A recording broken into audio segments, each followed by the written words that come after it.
Hello and welcome.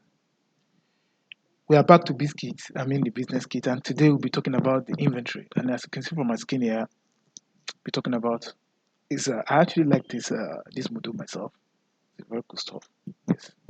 So as you can see, we have the side menu inventory, and from this, if you click on this side menu inventory, you'll see the sub menu: product, order, supplier, customer statement.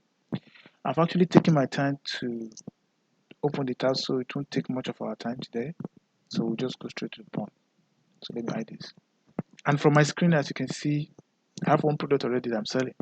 It's a car, the code, category of vehicle, the quantity that I have in stock, the cost price, and the selling price. And adding the product is very straightforward. Just click on this add the product and then you just fill the information here.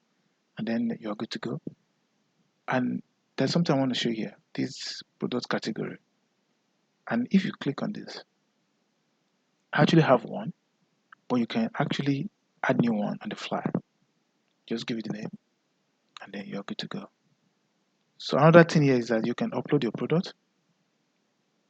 We have a predefined template. The only thing you can do is just to click on this download template. It's an Excel file, CSV. So just follow the template, upload the template here, and then submit, and that's all. So that is all about product.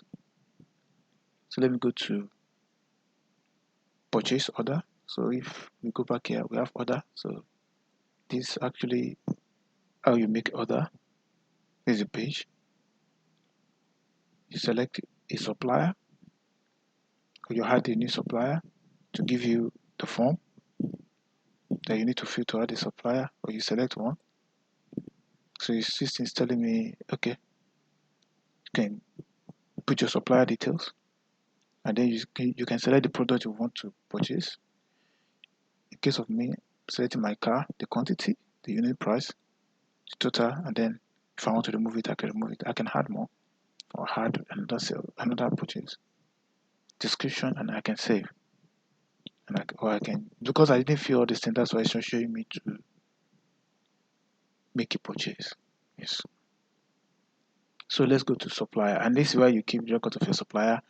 And as you can see from here, you can actually add your supplier again, like how I did the last time. You can actually say, okay, I can add a supplier from here. Yes. Well, this is actually doing the same thing. You can add your supplier, you can upload the supplier. These are my customers, where I had my customers, the same thing, and I upload my customer. And this is my customer statement.